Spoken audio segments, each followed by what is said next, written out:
السلام عليكم ورحمة الله وبركاته، كيفكم؟ إن شاء الله طيبين. راح نبدأ معكم اليوم أول حلقة من سلسلة جديدة كذا بنسويها فترة إن شاء الله، وبعدها راح نستمر على الفلوقات اللي هي السفر اللي تعودتوا عليها وزي كذا، فيلا خلوكم معي. راح نبدأ معكم بقصة اليوم واللي لشخص اسمه عمر. هذا الشخص يشتغل كعامل يقدم الشاي والقهوة وزي كذا. عمر هذا كان عمره تقريبا 23 سنة وزوجته 20 سنة واللي هي بنت خالته، وعندهم طفل عمره 1.5 سنة، وعايشين في شقة في أحد أحياء القاهرة، مكونين عائلة بسيطة قريبين على دوام عمر وفي نفس الوقت قريب على بيت أهله وأموره تمام. طبعا يا جماعة عمر هذا يشتغل بهالوظيفة في اللوكيشنات الخاصة بتصوير المسلسلات والأفلام وزي كذا. بيوم من الأيام جاء شخص غريب طلب من عمر إنه يشتغل معاه بحكم إن عمر موظف أشخاص تحته، على أساس إنهم يقدرون يغطون احتياجات اللوكيشن، لأنه زي ما أنتم عارفين أغلبية اللوكيشنات اللي حقت المسلسلات والتصوير وزي كذا تكون مرة كبيرة ومرة ضخمة وفيها شغل مرة كبير. فيوم عمر جاء الشخص اللي حاب يتوظف ما رفض له هالطلب، بالعكس الموضوع أحسن له ويكون استفاد منه وفي نفس الوقت أخذ عليه أجر. بعد ما عمر وافق وبدأ الشخص يشتغل عنده بدون حتى ما يعرف مين هالشخص وإيش قاعد ينوي إنه يسوي. الشخص اللي وظف عمر هذا اسمه أمير، واللي هو من محافظة البحيرة بمصر. أمير هذا كان دائما يروح لعمر يطلب منه زيادة في الراتب أو حتى إنه يعطيه أي مبلغ ولو بسيط، على أساس إنه يوم يرجع لبلده بآخر الأسبوع يعطي ويساعد أبوه بحكم إن أبوه تعبان. هذا طبعا على كلام أمير هالمجرم. في أحد الأيام بدأ عمر يجهز عشان بداية تصوير مسلسل رمضاني ضخم، وبدأ في التنظيم هو والعمال اللي شغالين معه ومنهم أمير. طبعا هالتصوير حق هالمسلسل راح يخلص يوم 28 رمضان واللي هو على العيد تقريبا، عشان كذا عمر حاب يكلم كل العمال اللي عنده وشغالين معه في اللوكيشن انه راح يكون في جمعة عنده تحت البيت، منها يفطرهم ومنها يحاسبهم بما انهم راح يخلصوا اللوكيشن يوم 28 رمضان. طبعا الجمعة اللي عمر ناوي يسويها راح تكون تحت البيت قريبة على بيته. فالرجال بصراحة ما قصر، قال انه منها يعزمهم ومنها يحاسبهم بما انهم رايحين يعيدون مع اهلهم وفي محافظاتهم. في صباح يوم 29 رمضان كان عمر وقتها متفق مع زوجته على اساس انها تنظف البيت، بعدها تروح تفطر عند ام عمر او انها تروح الكوافير على حسب متى راح تخلص وزي كذا. بعد ما نزل عمر روح للشباب اللي راح يستقبلهم قبل اذان المغرب على اساس يفطرهم ويفطرون سوا، ومنهم طبعا امير. الساعة 6:35 دقيقة قبل أذان المغرب دق أمير على عمر بكل برود. عمر رد وقال له وينك يا أخي؟ وليش للحين أنت ما جيت؟ الناس كلها عند المخزن. قال له لا عادي، أنا حبيت إني أروح لمنطقة 6 أكتوبر أتمشى شوي. رد عليه عمر وقال له مو على أساس ما معك فلوس؟ من وين لك فلوس وقاعد تتمشى بعد؟ قال له أيوة أكيد أنا ما معي، أنا بس اتصلت على خويي وجاء أخذني بسيارته. وأنهى المكالمة على كذا. وفطر عمر مع الناس وبعدها راح لمنطقة المهندسين على أساس ياخذ الفلوس حقت الشغل، علشان طبعا يعطي لكل واحد حقه. الساعة 9:30 أمه دقت عليه وقالت له ترى للحين شيماء ما جت. وعمر كان يحسب إنه شيماء عند أمه. طبعا بديهيا كذا رد عمر على أمه وقال لها أكيد بالكوافير. بعدها بنص ساعة أخو شيماء دق على عمر. ليش دق على عمر؟ لأنه شيماء تلفونها كان خربان، وطبعا دق على زوجها على أساس يطمن على أخته. رد عليه عمر وقال له أنا الحين في الشغل قاعد أحاسب العمال. الساعة 10:30 دق عمر على أخوه مختار مرة ثانية على أساس يتقابلوا ويطمنوا على شيماء. قال له أنا بالدوام ولسه ما خلصت. بعدها عمر اتصل على أخوها الثاني سمير وقال له اطلع دق الباب وشوف وين شيماء. أمه اتصلت عليه وقالت له ترى سمير دق الباب وما لقى أحد بالبيت. بعدها جوال عمر فصل.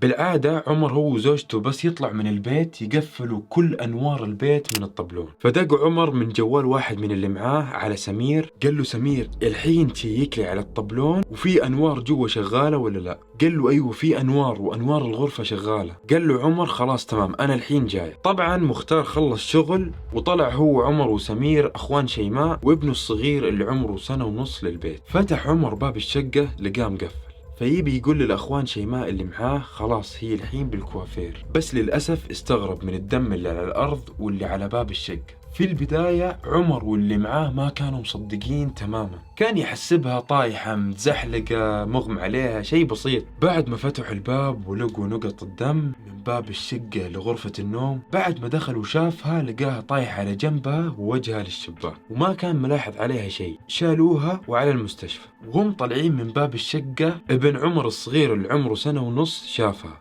اللي هي أمه. يوم شافها قاعد يصرخ ويقول أمي أمي بصوت عالي. للحين عمر المسكين ما هو مستوعب اللي صار، لحد ما وصل المستشفى وشافها عند الدكتور، وبعدها قاعد يشقق ملابسها وشاف آثار جروح زي كذا وفي كل الأماكن. سأل الدكتور باستغراب وقال له إيش هذا؟ اكتشف بعدها إنها ماخذة 39 طعنة.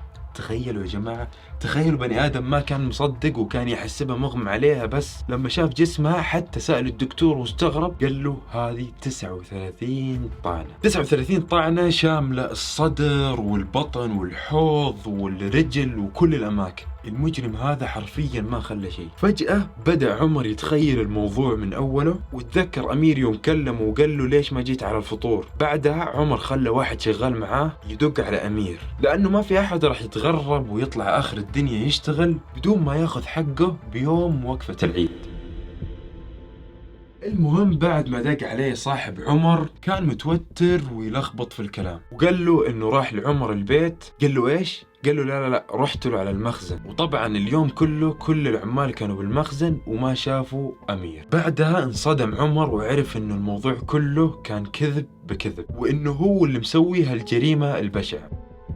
الساعة 4 العصر من يوم 29 رمضان راح أمير لعمر على البيت، دق الباب. عمر طلع له من الشباك، رمى له المفتاح وقال له تعال اطلع وزي كذا. طلع أمير لعمر قال له إنه محتاج فلوسه علشان يمشي. بديهيا كذا جاء قال له عمر مو على أساس راح تفطر معنا؟ قال له أيوة. قال له خلاص على بال ما تفطر معنا أكون أنا رحت جبت الفلوس وجيت. قال له خلاص تمام. بعد ما أمير قال لعمر خلاص تمام ونزل، على أساس إنه نزل قاعد متربص تحت لين ما عمر يمشي، واستغلها الفرصة بإنه يطلع على بيت عمر، لأنه طبعا كان حاب يسرق بيت عمر اللي فتح له بيته ووظفه. وحتى كان عمر وأهل عمر يعاملوا أمير معاملة طيبة، وهذا غير إنه عمر كان دائما يدفع لأمير إيجار الغرفة اللي ساكن فيها، بحكم إنه أمير ما كان عنده بيت بالقاهرة. طبعا يوم طلع أمير ودق الباب ردت شيماء من وراء الباب وقالت مين؟ ما حد رد. طبعا نيته إنه يخش ويسرق بيت عمر. وقتها عرف إنه ما حد في البيت غير شيماء، ولأنه شيماء زوجة عمر ما ترد على دقة أي باب وما تفتح لأي أحد غريب مهما صار، فما فتحت وحست إنه في شيء غريب، لأنه هي بالعادة دائما تقفل الباب بالمفاتيح كلها، وتجاهلت دقة الباب. انتظر رامي بعد ما عرف إنه ما في أحد غير شيماء جوا، فما حب إنه يسوي أي شيء ويكون هادي على قدر الإمكان. بعد شوية فتحت شيماء الباب على أساس إنها رايحة تفطر عند أم زوجها عمر، وهي تقريبا ناسية إنه في أحد دق الباب، أو هي تقريبا ما يتهيأ لها إنه في شخص دق الباب وقاعد ينتظرها برا. أول ما شافها وهي طالعة هجم عليها وخنقها، وبعدها طعنها قدام طاولة الصالة وهي مطعونة. بعدها قاعد يجرجرها ويقول لها وين مكان الذهب والفلوس، لحد ما أشرت له على مكان الذهب والفلوس. أخذ الذهب وبعدها طعنها وتوجه للباب ومشي. وهو ماشي رجع مرة ثانية، تخيلوا، شك إن هي لسه فيها روح وما ماتت. رجع طعنها مرة ثانية على أساس إنه لو ربي عطاها عمر ما تفضحه وزي كذا. خلص جريمته هذه ومشي قبل لا يأذن وقبل لا أحد يعرف.